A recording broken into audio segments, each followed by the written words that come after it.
pour ceux qui ont la parole de Dieu, Jérémie 18. Vous savez, le livre de Jérémie, on va en parler un petit peu, il est particulier parce qu'il est écrit dans une période très difficile. Le peuple était vraiment chahuté un peu partout, le peuple de Dieu se vouait à plein de choses. Et puis, Dieu, dans son amour, tendait toujours la main. Parce qu'on a le Dieu de la troisième chance. Hein?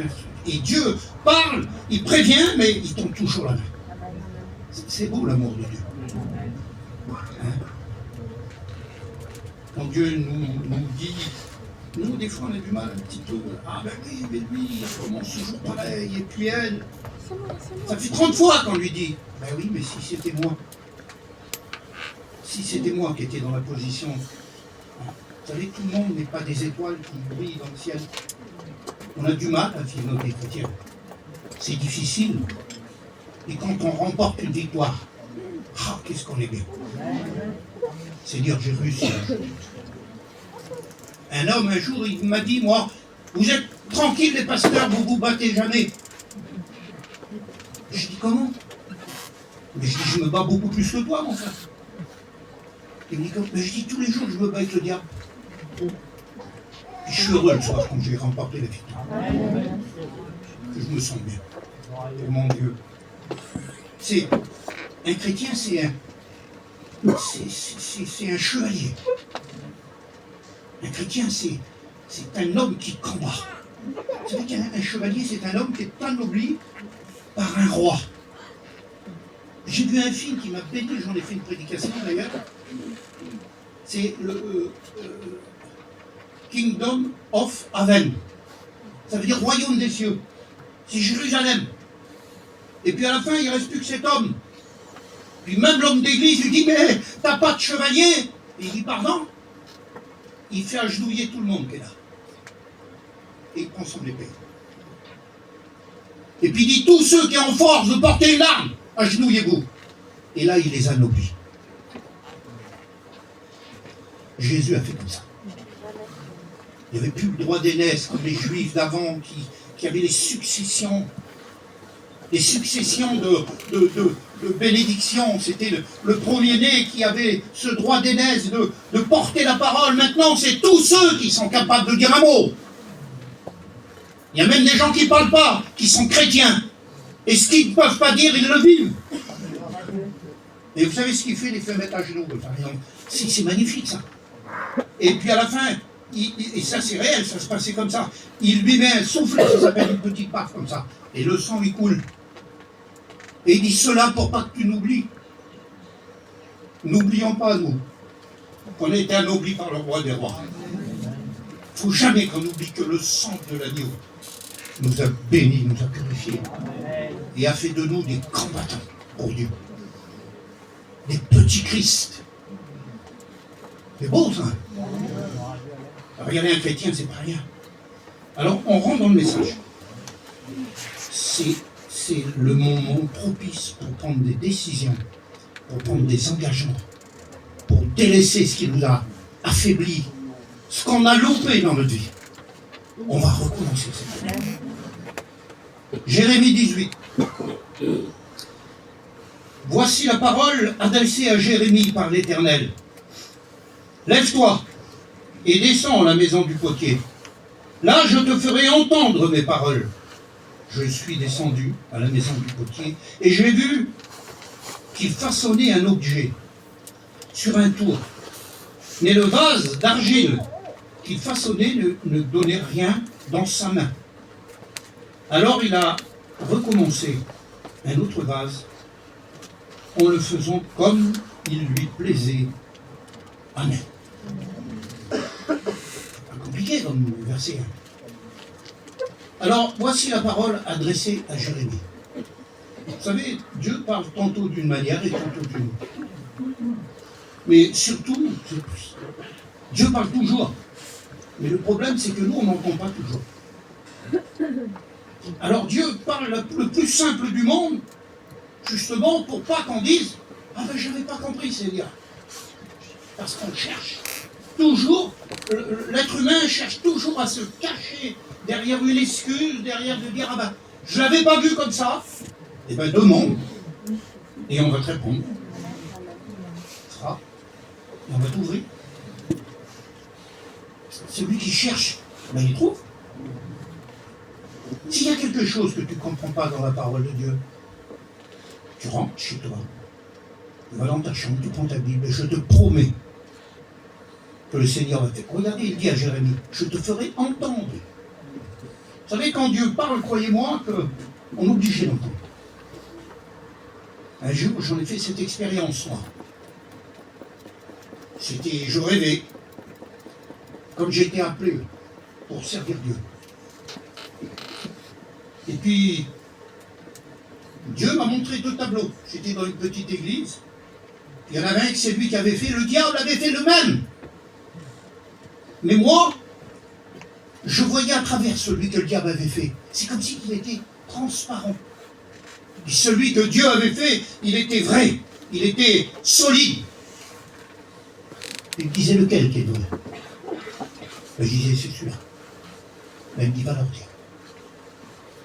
Vous savez, Dieu me parlait, et moi j'interprétais à l'église comme ça. Et les gens qui étaient dans l'église ne voyaient pas qu'il y avait un petit décalage. Il y avait un décalage, j'écoutais ce que Dieu me disait, je le redisais. Et d'un seul coup, Dieu dit quelque chose et je n'ai pas compris. Et je me tracassais. Je disais, Seigneur, je ne peux pas te faire répéter quand même quelque chose. Où ça se fait que je n'ai pas compris? Et Dieu me disait dans ce rêve, pourquoi tu compliques? Si tu n'as pas compris, c'est que j'ai pas voulu que tu comprennes. Si je te parlerais en langue de savant, et que toi, tu aurais l'intelligence la plus petite de la terre, si je veux que tu comprennes, tu comprendrais. Parce que c'est Dieu. Je peux te promettre, n'essaye pas de te cacher derrière des faux raisonnements. Si Dieu, comme il a dit à Jérémie, je te ferai entendre mes paroles, crois-moi que tu vas les écouter. Parce que même si tes oreilles sont bouchées, ton âme va l'écouter. Une fille un jour est venue dans un séminaire et puis elle m'a dit, je fais une expérience terrible. J'ai écouté un cantique en manouche et je ne comprends pas le manouche et j'ai été béni terrible. Et j'ai dit, ma sœur, c'est pas tes oreilles qui ont écouté, c'est ton âme. Puis elle a dit, quand je l'ai écouté plus tard en français, c'était toute ma vie. Mais j'ai dit, bien sûr, Dieu a parlé à ton âme. Et Dieu, il parle à notre âme. Et il n'y a pas de langue. Il n'y a pas de langage. Nous, on va en prison, on voit des gens de partout. Et le Saint-Esprit traduit, c'est le meilleur des traducteurs. Tu es au bon endroit ce matin. Je suis au bon endroit. Je suis sûr que le Seigneur va me bénir, va me parler. Là, une parole de Jérémie. Jésus n'utilise pas des mots compliqués. Vous savez, je vous l'ai déjà dit. C'est ça le message de Jérémie. Alors il dit, lève-toi. C'est ce mot-là qui m'a interpellé, moi. Il dit à Jérémie de se lever, c'est un prophète.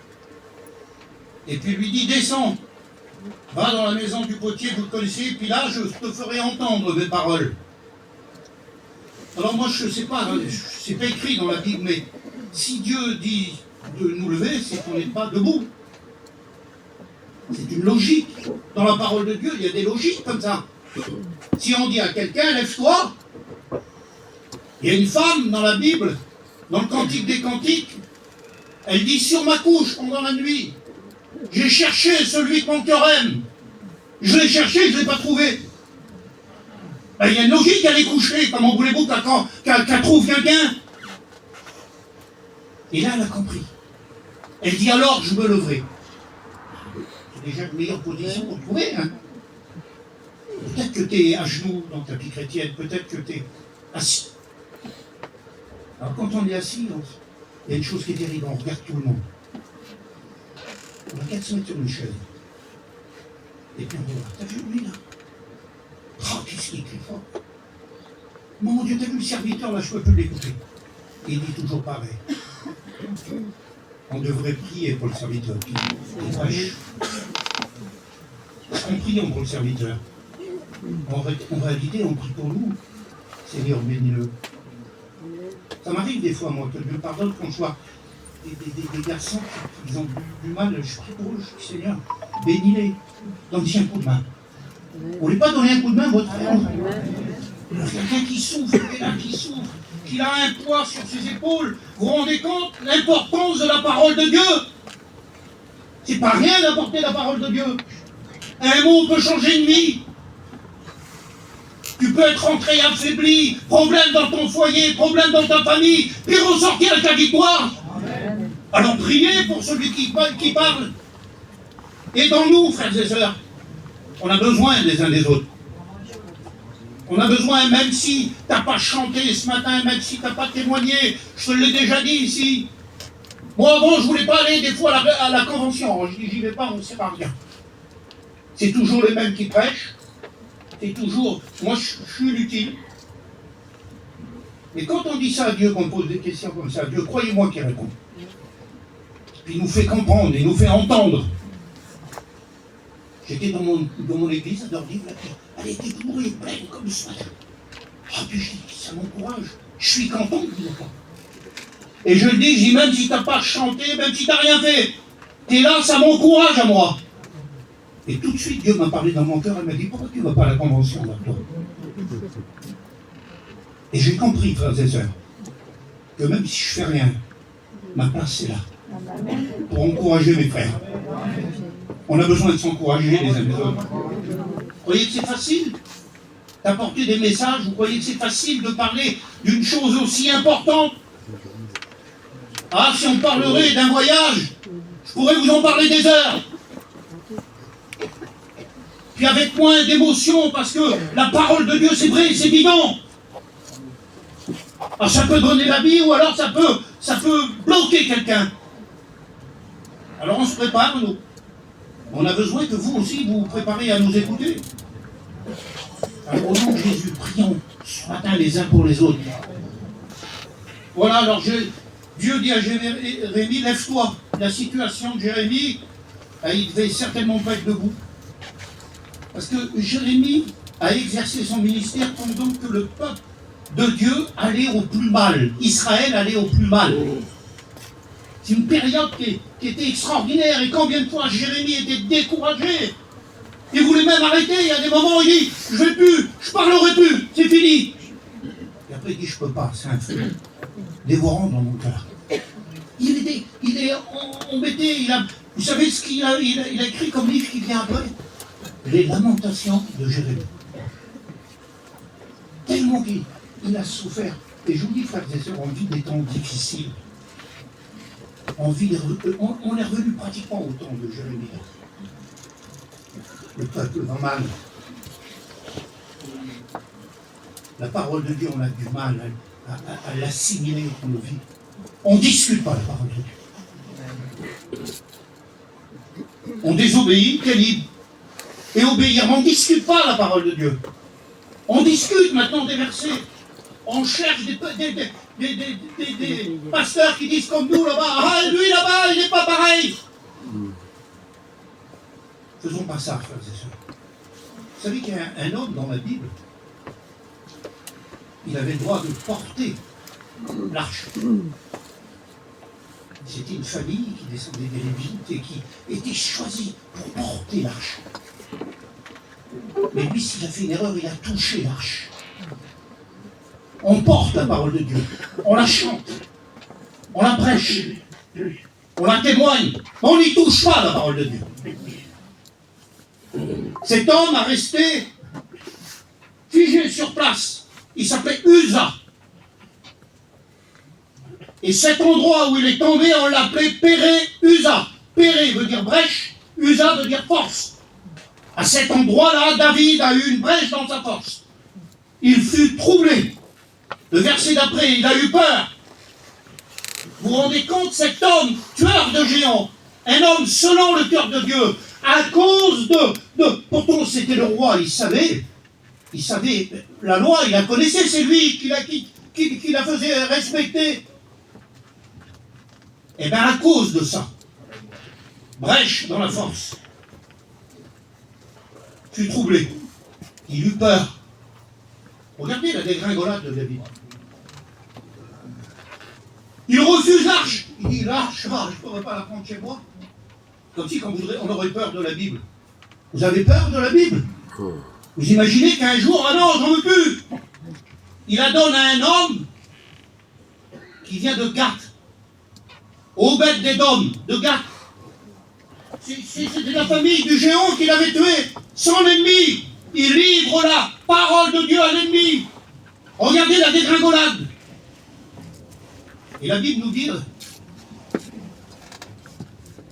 que c'était l'époque où tous les rois partaient de guerre. Lui-même, il réunit tout son royaume, il envoie ses généraux et tout, puis lui reste là. Et puis, bien sûr, l'aboutissement. Faisons attention, frères et sœurs, que l'ennemi ne fasse pas des brèches. Des brèches dans ta fidélité, des brèches dans ta force, dans ta lecture. Je ne sais pas, je ne connais pas ta force. Je ne sais pas comment Dieu t'utilise, mais fais attention. On vit l'époque de Jérémie, on vit l'époque où l'Église est bousculée, où l'ennemi rentre, ce qu'il ne peut pas faire, il fait par autre chose. Vous savez comment les Samaritains sont devenus des étrangers vis-à-vis des Juifs? Mais c'est un homme qui s'appelait Sargon. Il a envahi la Samarie, qui étaient des Juifs, qui descendaient de la promesse d'Abraham.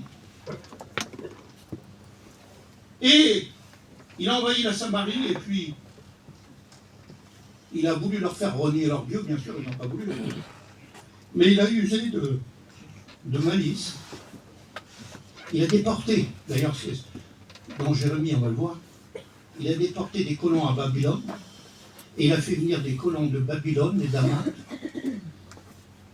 Et ce qu'il n'a pas pu faire par la force, en vivant ensemble, ils avaient un culte mixte. Les Samaritains aimaient Dieu, mais les colons, eux, avaient des statuts. Et ils ont fait des mariages. Et puis ils avaient un cœur partagé.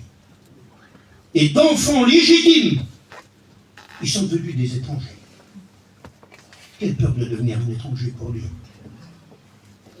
Hamath, ça veut dire source chaude. Et vous savez, c'était une ville thermale. Quand il y a une source chaude dans la terre, elle est comment la terre? Tiède. Un mélange de chaud et de froid. Babylone, l'élévation. Et puis la tiédeur. Et le peuple de Dieu, le peuple qui descendait de la promesse d'Abraham, est devenu l'étranger. Ça me fait peur quand je pense à ça. Que la tiédeur ne rentre jamais dans le cœur. On soit toujours froid. Ceux qui n'ont pas Dieu, on va faire tout notre possible pour leur faire connaître Dieu. Mais ceux qui sont bouillants restent bouillants. Lève-toi. Alors, vous vous rendez compte comment c'était? Regardez, je vous dis juste ça. Regardez tout le livre de prophétie que Dieu parle à son peuple.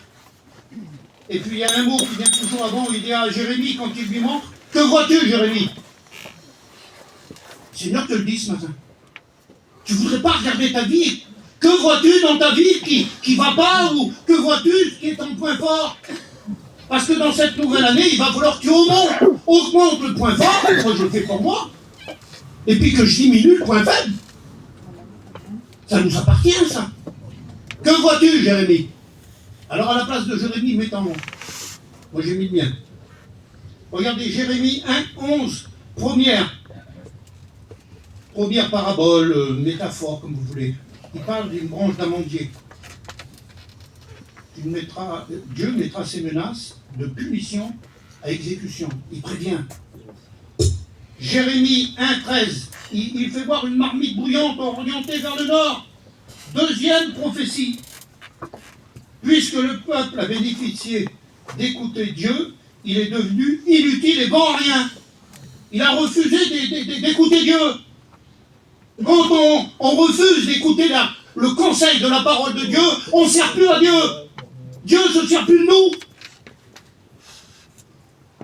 Vous vous rendez compte que c'est notre force, notre puissance, c'est Jésus? Amen. C'est Jésus qui est l'auteur de la bénédiction. Il y a des gens qui attachent plus d'importance au pain, au vin qu'à Jésus. Parce que des fois, il y a des périodes où il peut y avoir des critiques, on leur dit « Ah ben, tu vas rester un petit moment, on s'en prend de ta Sainte Seine. » Ils viennent de la réunion. On ne vous dit pas de ne plus venir adorer Jésus, de ne plus venir être béni par Jésus. Le pain et le vin, c'est important, ça nous rappelle, c'est un souvenir seulement. Le plus important, c'est ce que Jésus a fait. C'est à cause de son sang qu'on est béni. C'est à cause de son sang qui a coulé que nos péchés sont effacés.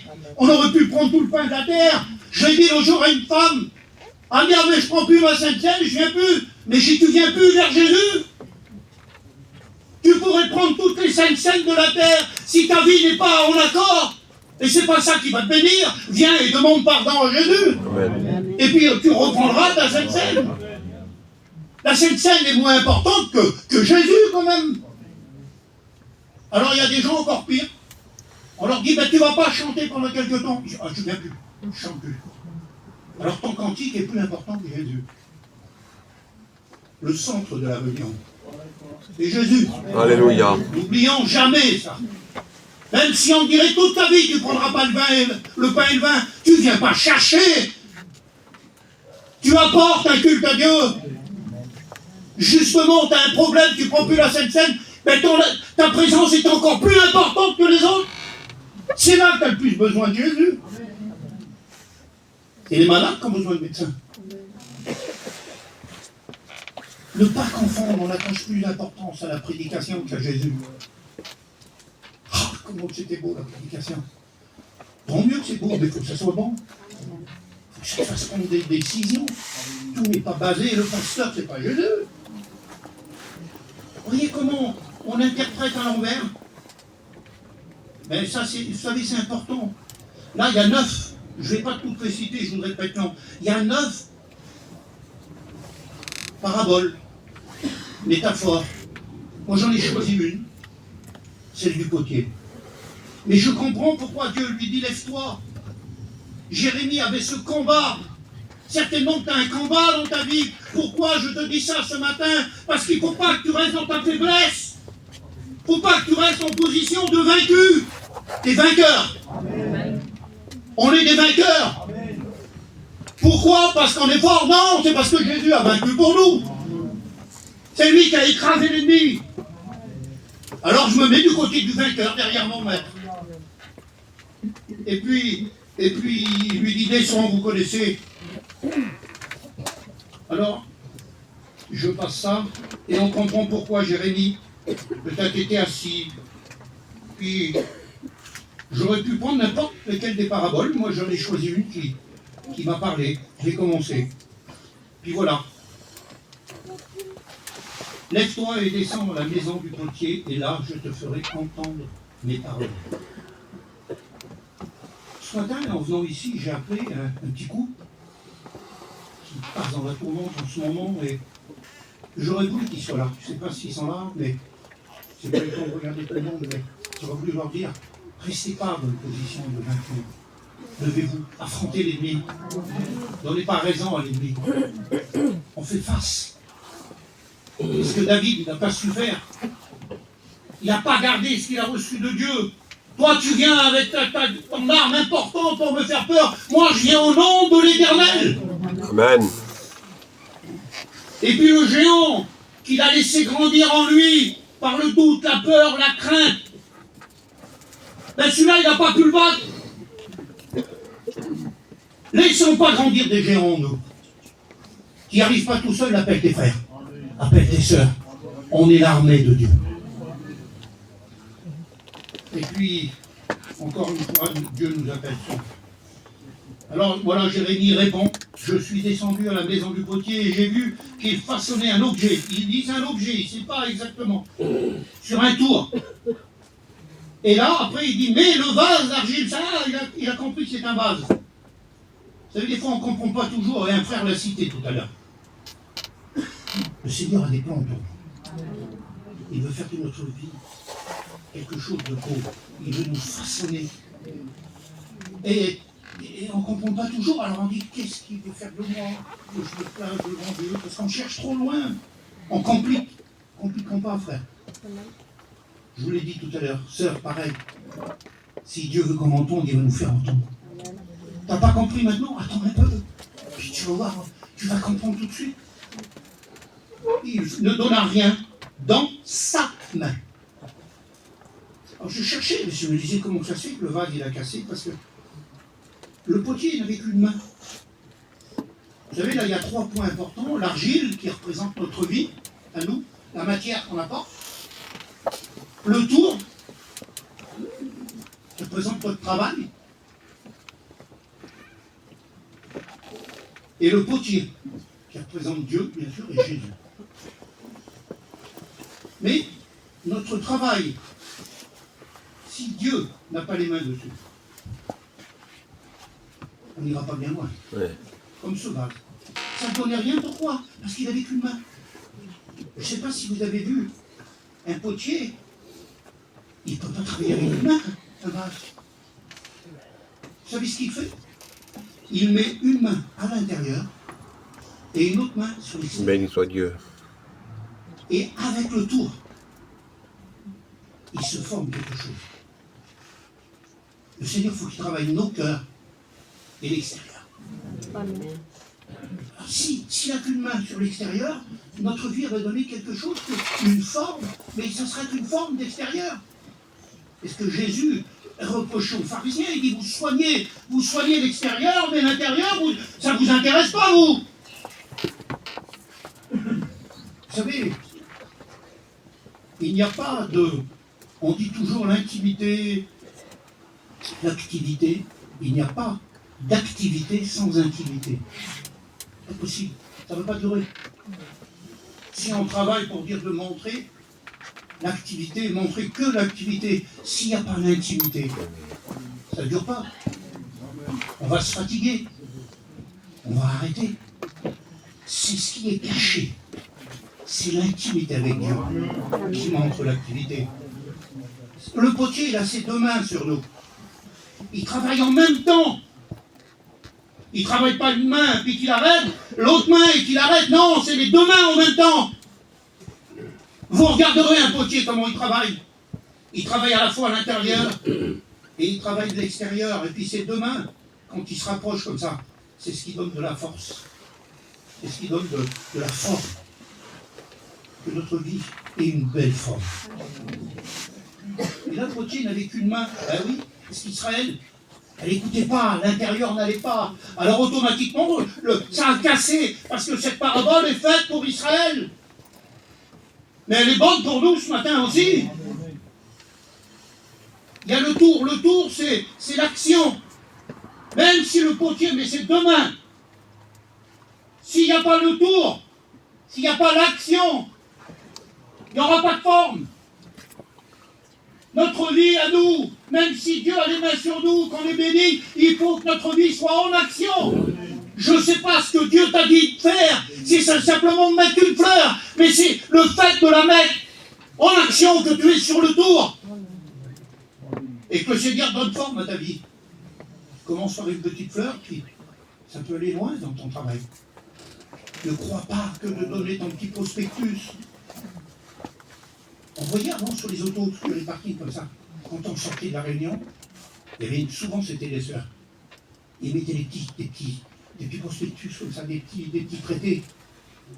Oh, j'ai fait une expérience terrible avec ça en prison.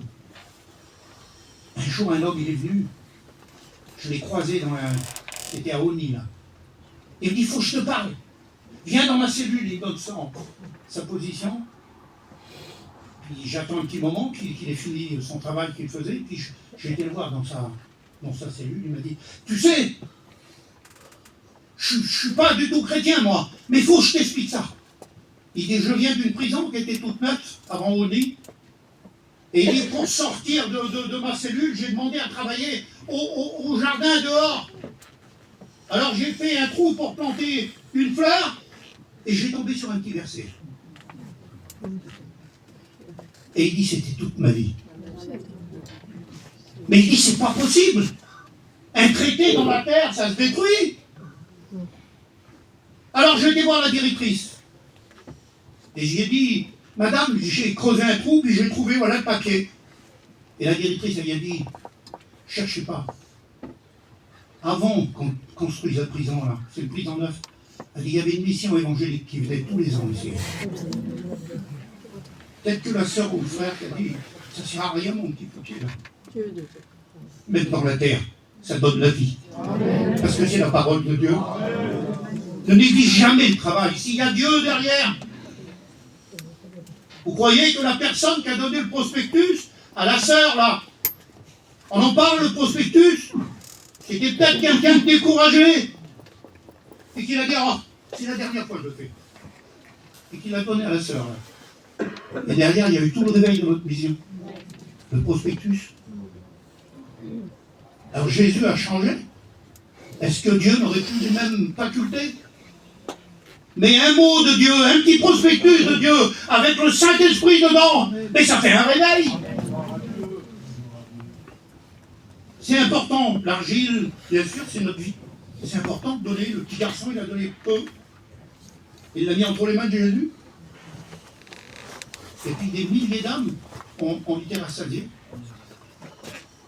Là, le potier n'avait qu'une main. Pour que le vase soit réussi, ben, il faut les deux mains. Vous avez bien compris. Je ne vais pas m'étendre sur ce point, vous l'avez compris.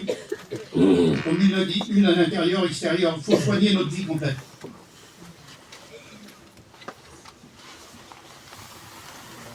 Est-ce que vous voulez que le vie soit réussi comme cela? Le premier l'a loupé. Oui. Alors on dépanne, on trouve ce qui n'a pas été, c'est ce qu'il faut faire sans ça. Mais ça c'est que, Seigneur, ça fait combien de temps que je te demande une chose et tu ne me donnes pas? Tu m'as oublié alors? Vous croyez que Dieu oublie? Même si une femme, elle oublierait son nourrisson, ce qu'elle a de plus cher, Dieu ne nous oublierait pas. Le tour soit en marche, en action, je viens de vous le dire. S'il n'y a pas de réussite, ce n'est pas à cause du potier.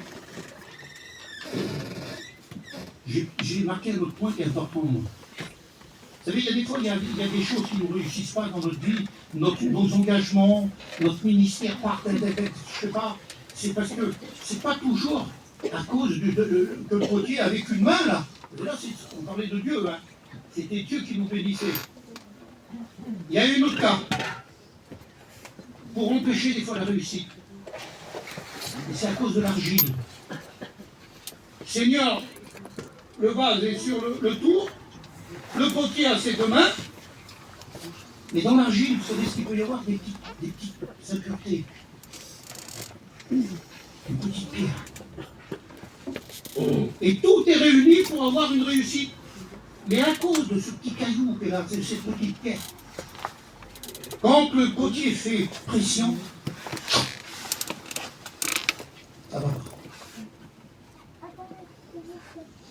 Les petites choses, c'est pas grand-chose. Les petites choses dans notre cœur, ah, c'est rien. Ça, je l'ai compris chez moi. Un jour, je voyais ma femme, elle faisait. Vous savez, au-dessus du frigidaire, il y a un petit congélateur, là, dans les campings. Et elle faisait tous les jours. Mais je vous dis, comment ça se fait? Elle fait tous les jours, là. On n'y touche pas souvent, à ça. Puis un jour, on est parti 3-4 jours. Et j'ai compris, quand on est revenu, la glace, elle avait pris tout ce petit frigidaire, là, ce petit congélateur, là. On ne pouvait plus ouvrir la porte. À cause qu'on avait laissé des petites choses, un peu la glace. Un peu la glace. Un peu la glace. Vous savez, des fois, on dit, ah, c'est un petit froid. Ah, ben oui, un petit froid. C'est rien, on se parle, hein, mais il y a un petit froid. Oui, un petit froid. Plus un petit froid. Plus un petit froid. Les jours passent. La nuit ne passe pas sur ta colère. Parce que le lendemain, c'est plus important. On ne pouvait plus ouvrir la petite porte de frigidaire. Et Dieu, c'est comme si tu me disais, toi, la porte de ton cœur. Si tu laisses des petits froids, la porte de ton cœur va se fermer. Tu ne peux plus pardonner. Tu ne peux plus. Ah, je pardonne, mais je n'oublie pas que ces réflexions-là disparaissent. On est là pour pardonner. Un jour, un homme a dit, la colère, c'est comme si tu buvais du poison et puis que tu attends que ton ennemi meure. Vous avez saisi la réflexion? Si nous, on boit du poison, ben c'est nous qu'on va mourir. La colère tue. La colère fait mourir les bonnes choses dans nos vies. On en veut plus. On tire un trait là-dessus. Des petites choses qu'on ne voit pas. Des petites choses dans l'argile, ils déforment le pot. À cause que le Seigneur met ses mains sur nos vies, c'est les petites choses qui déforment. On cherche d'autres discours, on veut tirer sur les versets. C'est pas la bonne solution, frères et sœurs. La solution, c'est d'écouter la parole de Dieu. C'est la solution, la parole de Dieu. Les petites choses. Vous savez, un caillou dans la chaussure, vous connaissez cette expression? Au départ, ça fait tout petit peu mal. Puis on continue, là, ça fait encore mal. Et quand vous enlevez votre chaussure, vous vous étonnez que c'est un grain de sable. On croit que c'est un caillou comme ça. Ça nous empêche de marcher. Il faut enlever les petites choses. Parce que les petites choses peuvent déformer notre vie chrétienne, arrêter notre marche. Ce petit caillou là. Et puis on attend toujours, ah ça va s'en aller, on essaye de faire des mouvements pour qu'il se déplace, mais ça ne marche pas. Il faut enlever la chaussure et l'enlever ce petit caillou. Et vous allez voir comment votre marche repart. Hein, ben voilà, le vase, il n'est pas conforme, mais il y a ça aussi. Parce que l'argile n'est pas comme il faut. L'argile, c'est notre vie. C'est dangereux, les petites choses. C'est très dangereux, les petites choses. Salomon l'avait compris, il disait les mouches mortes infestent l'huile du parfumeur. Possible, oui. Des petites mouches. Pas toujours des choses énormes. Le texte exact dit fait sentir mauvais l'huile du parfumeur. L'huile du parfumeur, on va regarder, c'est important. Hein. Il dit, Exode 30, 35, il dit à Moïse, tu feras avec cela, il a donné plein d'ingrédients, un parfum composé selon l'art du parfumeur. Il sera salé, pur et sain. Vous vous rendez compte comme c'est important que l'huile du parfumeur, c'est notre témoignage. Il faut soigner notre témoignage. C'est important. De l'huile odoriférante, c'est ça, le parfumeur qui faisait. Et puis de l'huile qui était faite pour attirer un bon sentiment. Un frère ce matin m'a dit, ça sent bon. Elle est bonne, l'odeur du Christ. Eh bien,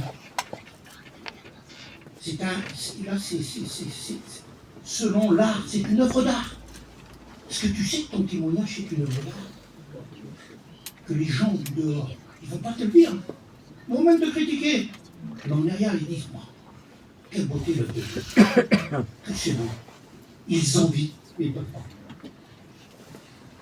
Salé, pur et sain. Vous êtes le sel de la terre.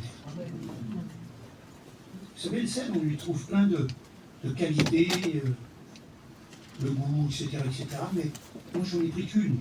Et je crois que c'est la plus belle. Le sel,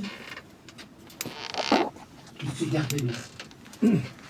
Quand les bergers, ils montent les brebis là-haut, il n'y a pas d'eau, ben, ils leur donnent du sel. Les gens, avant de traverser le désert, ils prenaient du sel pour ne pas se déshydrater. La mer, elle est salée, elle ne s'évapore pas, à cause qu'il y a du sel dedans. Il y a eu une catastrophe comme ça. Ça s'appelle la mer d'Arad. C'est une mer qui est là-bas, près de l'URSS. Ils ont voulu la dessaler pour faire des plantations de coton. Il y a un vent qui s'est créé, et vous regarderez sur Internet après, la mer d'Arad. Elle a complètement disparu, à cause qu'on a enlevé le sel. Vous savez que le chrétien, c'est lui qui garde la parole, c'est l'eau. Si le chrétien devient fade, c'est lui, il a plus d'eau en lui. Qui c'est qui va porter la parole de Dieu? Sais-tu que tu es une petite lumière un petit porteur de lumière. Et comme moi, on est des petits porteurs de lumière. On n'est pas la lumière, mais on a la grâce d'apporter la lumière. Tu as la grâce d'apporter l'eau, la parole de Dieu. Pur, vous savez, vous avez compris, ça veut dire sans mélange. Des fois on croit quelque chose d'immaculé, pur. Mais non, c'est quelque chose qu'on ne mélange pas. L'eau de Javel, c'est pur. Quand c'est marqué dessus, pur de l'eau de Javel, ça veut dire qu'il n'y a pas de mélange, il n'y a pas d'eau, il n'y a rien dedans. Que notre vie soit pure. Pas de mélange.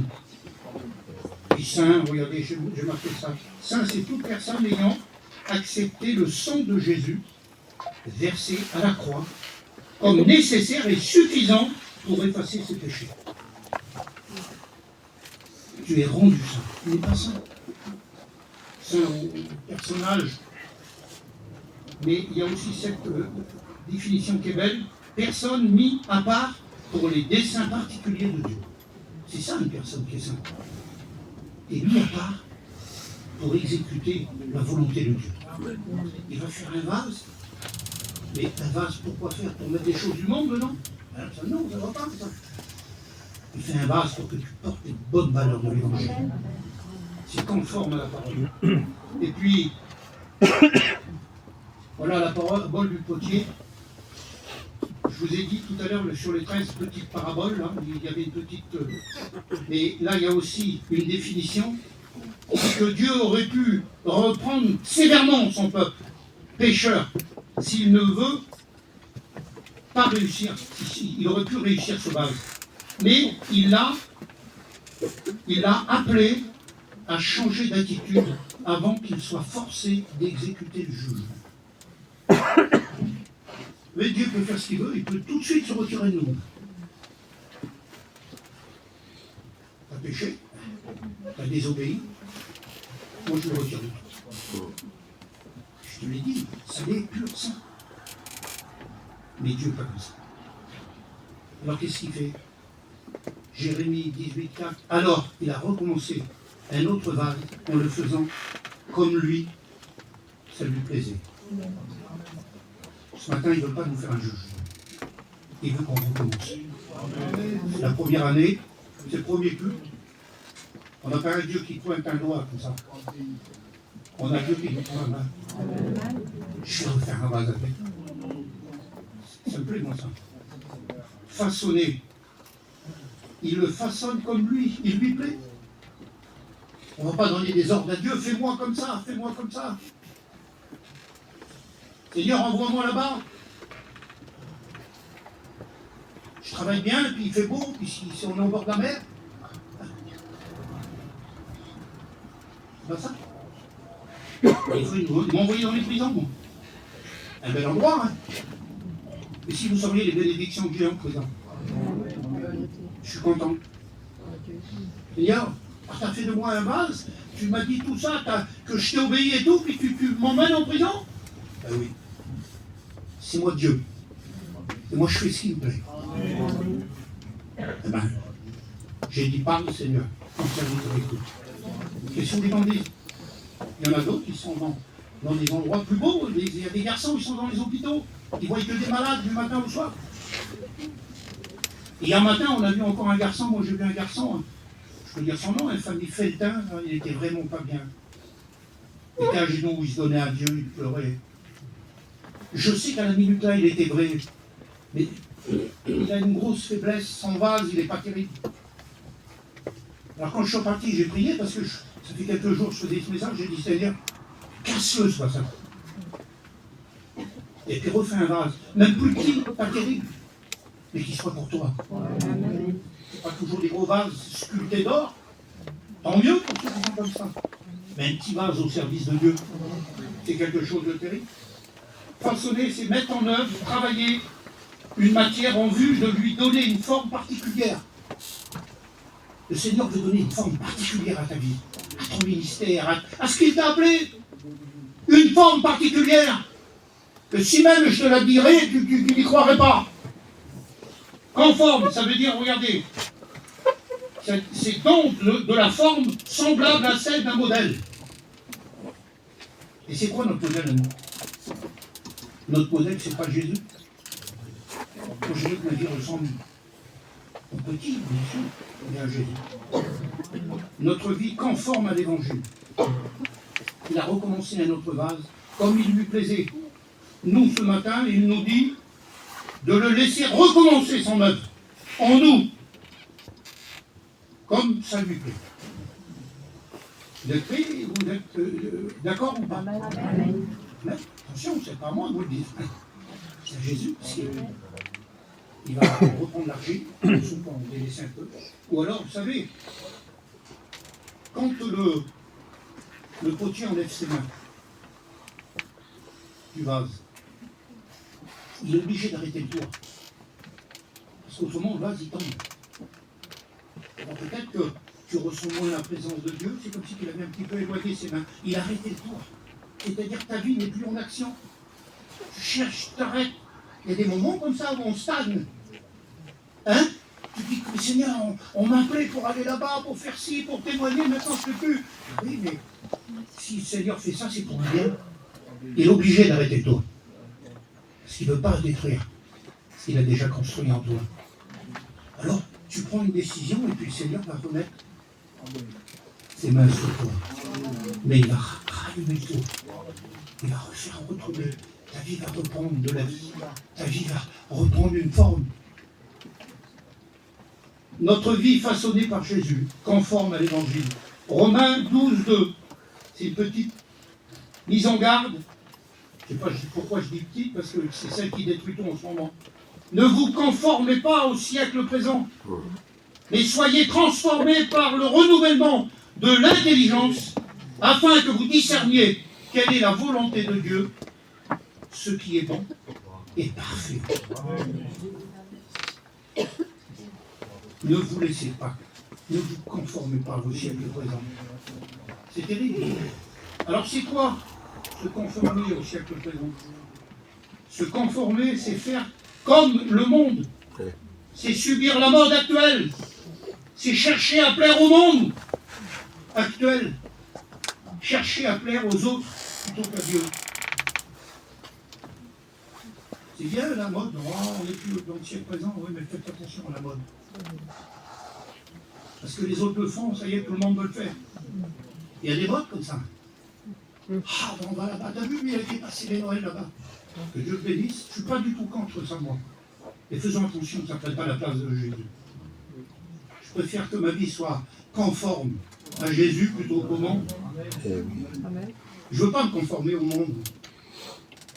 Mauvaises habitudes courantes, les bonnes mœurs. Alors on prend des mauvaises habitudes. N'acceptez pas de recevoir la forme du siècle présent. Elle est belle, la forme du siècle présent.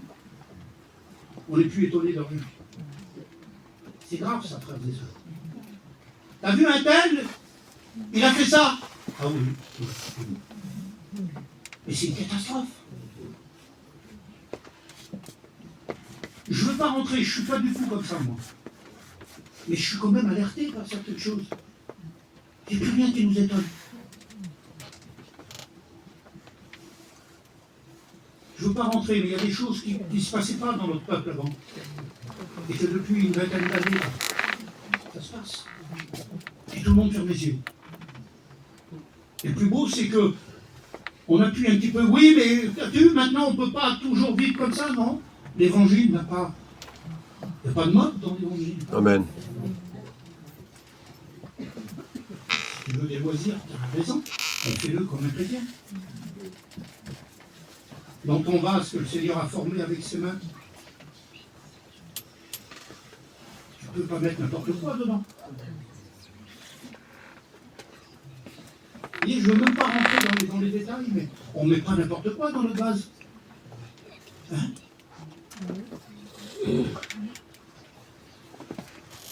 N'acceptez pas de recevoir la forme du monde. Alors quel modèle je choisis, moi? Le siècle présent où Jésus, je voudrais que tu te poses cette question. Est-ce que Dieu va poser ses mains sur l'argile qui est sur le tour du monde? Est-ce que vous croyez que Dieu va former un vase pour qu'il serve le monde? Mais Dieu ne peut pas faire ça. Oh, je suis plus béni, mais c'est normal. Arrête le tour du monde, arrête. Et remets ta vie sur le tour de Jésus. C'est ce qu'il te propose ce matin. Faire une œuvre. Il veut faire une œuvre avec toi.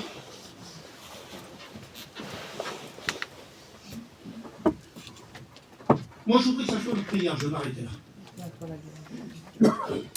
Et je l'ai marqué, et je vais le faire. Avant, on chantait un petit cantique de ça, qui était beau bien chez nous.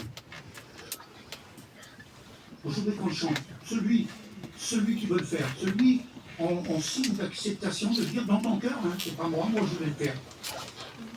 On va se lever, on va tous chanter ce cantique.